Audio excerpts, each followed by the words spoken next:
Hello, welcome back to lesson 52 with organizing written work. Written work, you could also say essay, text, whatever you like, but written, something that you write and it becomes your work. Okay, so there are many elements on creating a good paper. For example, as an author, you have the power to really make your readers interested in what you're saying. How are you going to do that? How are you going to approach them? Okay, who are the peers? Who are the people who's going to be reading your piece of paper? Is it for children? Is it for teenagers, adults? Is it specifically on a scientific matter? What kind of language are you going to be using? First person, second person, third person. So all of this depends, okay? Are you going to use active voice? Are you going to use passive voice? Now this is interesting here because you've already learned how to do this. You've already learned all of these little rules of grammar and how to make phrases, use your modal verbs, your question words, first person, second person, third person, affirmative, negative, interrogative. So this should be very easy for you. But this is just the structure, how you're going to make this happen, okay? So the first time when you pick up your pen and paper, you need to revise the outlining. What is it about? Okay, so you need to think. You need to think to who you're going to write it for.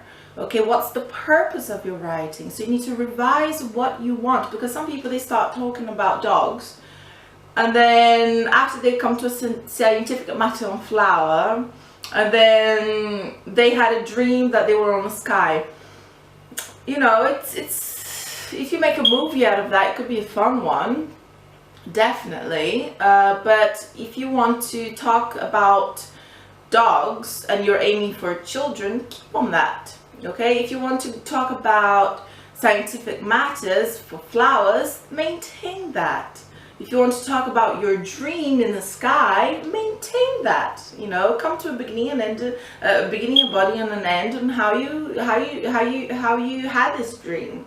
Okay, what was the dream about, or what was the scientific flower statements about, or you know, the experience you had with the dog. That's what I'm trying to say. So focus on what you want and be very objective with that, and at the same time you can also be very detailed depending on what you want to say. So after that, you're going to start writing a draft. Okay, once you've written your draft, your scrap paper, what are you going to do? You're going to revise it. You're going to read it again and again, see what needs to be changed, because some people, they just write a piece of paper and say, okay, I'm done, I'm finished, here you go. They don't even read what they wrote. Okay, sometimes they lose marks and points because they don't use the correct preposition. It's just basic mistakes that they will do that, you know, on an essay, on a draft, because they don't read. Okay, so a draft is there for you to use it, for you to make your notes, make your mistakes, change your ideas, okay, and make it better. It's there for you to use. Don't use a draft as a final piece. After that, it's good, like I've said, you need to outline the draft, so you need to separate it by paragraphs. So remember the letters? We had a class on formal letters and informal letters, and of course you've learned how to separate it by paragraphs. So there was the beginning, introduction, then there was the middle, the body, and then there was the conclusion at the end. This is similar, okay? For an essay, is similar, but I'm going to read it out for you. There's about 8 paragraphs in general, so 8 good essay paragraph.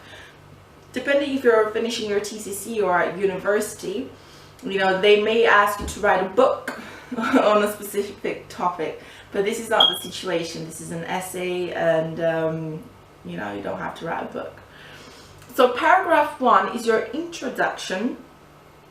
Paragraph 2 is the background, I mean, stating what it is.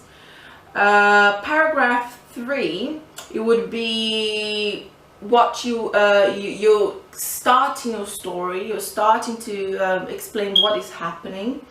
Paragraph 4 is the body, you know, paragraph 4, paragraph 5, even paragraph 6 is the body.